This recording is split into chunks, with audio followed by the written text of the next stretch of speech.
Assalamualaikum warahmatullahi wabarakatuh. Rabbi israh li sadri wa yassir li amri wahlul 'uqdatam min lisani yafqahu qawli. Amma ba'du. Ikhwanu fiddin arsadakumullah. Pertama, bersyukur adalah kewajiban kita sebagai umat Islam atau hamba Allah Subhanahu wa taala. Kita harus bersyukur kepada Allah Subhanahu wa taala atas nikmat yang Allah Subhanahu wa taala berikan kepada kita. Yang paling utama adalah nikmat iman dan Islam. Salawat dan salam kita hadiahkan kepada junjungan alam Nabi besar Muhammad sallallahu alaihi wasallam yang telah membawa kita dari zaman kegelapan hingga zaman terang benderang yang kita rasakan pada hari ini. Bahkan Nabi Muhammad SAW membela Islam hingga tetesan terakhir. Beliau mengatakan bahwa ummati, ummati, ummati. Subhanallah. Kalau kita bercerita tentang waktu, Allah Subhanahu wa taala menciptakan waktu di dunia ini.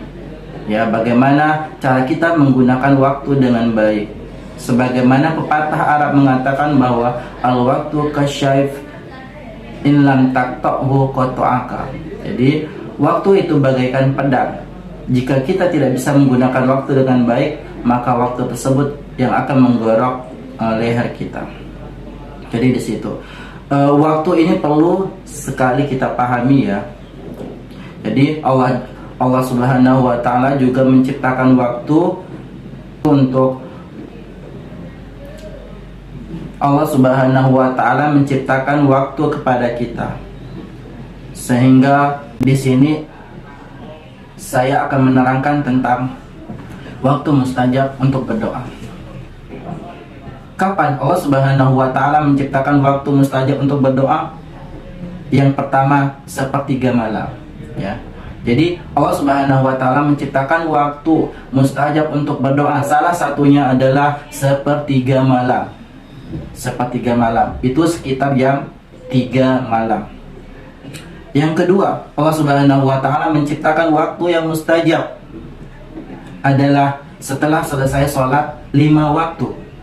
Setelah selesai sholat 5 waktu, itu juga termasuk waktu mustajab kita untuk berdoa. Yang kemudian yang ketiga, Allah juga menciptakan waktu mustajab untuk berdoa adalah antara azan dan iqamah. Di situ setelah kita menjawab azan, di situ juga kita diperbolehkan berdoa.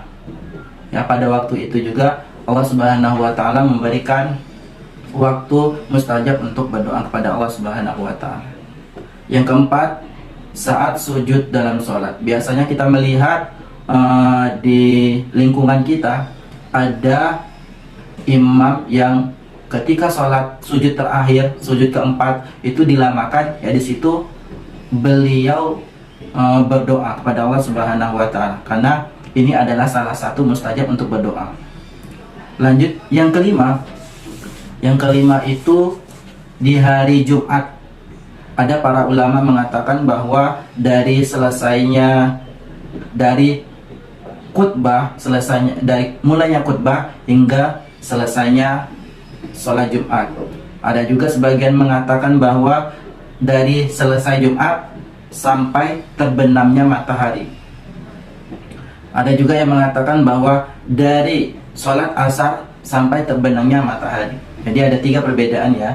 Jadi 3-3 ini insya Allah bisa dilakukan semuanya. Yang keenam, ketika azan berkumandang. Jadi kalau bisa sebelum azan kita sudah berada di masjid, sehingga kita bisa menjawab azan, kemudian kita berdoa di situ juga. Yang ketujuh, ketika turun hujan. Itu adalah salah satu juga dari mustajabnya untuk berdoa kepada Allah Subhanahu wa taala. Yang kedelapan adalah hari Arafah. Hari Arafah. Ya, hari Arafah merupakan hari di mana jamaah haji melaksanakan wukuf di Arafah, yakni tanggal 9 Zulhijjah berdoa di hari ini akan lebih dikabulkan oleh Allah Subhanahu wa taala. Yang kesembilan, ketika berbuka puasa. Itu adalah salah satu waktu mustajab untuk berdoa. Mustajab itu dikabulkan doanya ya.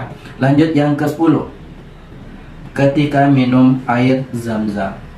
Alhamdulillah, ini ada 10 waktu mustajab yang Allah Subhanahu wa taala ciptakan kepada kita agar kita tahu kapan waktu yang mustajab untuk berdoa kepada Allah Subhanahu wa taala. Di situ kita usaha dan bersungguh-sungguh untuk berdoa. Mudah-mudahan doa kita segera dikabulkan oleh Allah Subhanahu wa taala. Baik, hanya ini yang bisa kami sampaikan. Terima kasih banyak atas perhatiannya. Akhirul kalam, wabillahi taufiq wal hidayah. Assalamualaikum warahmatullahi wabarakatuh.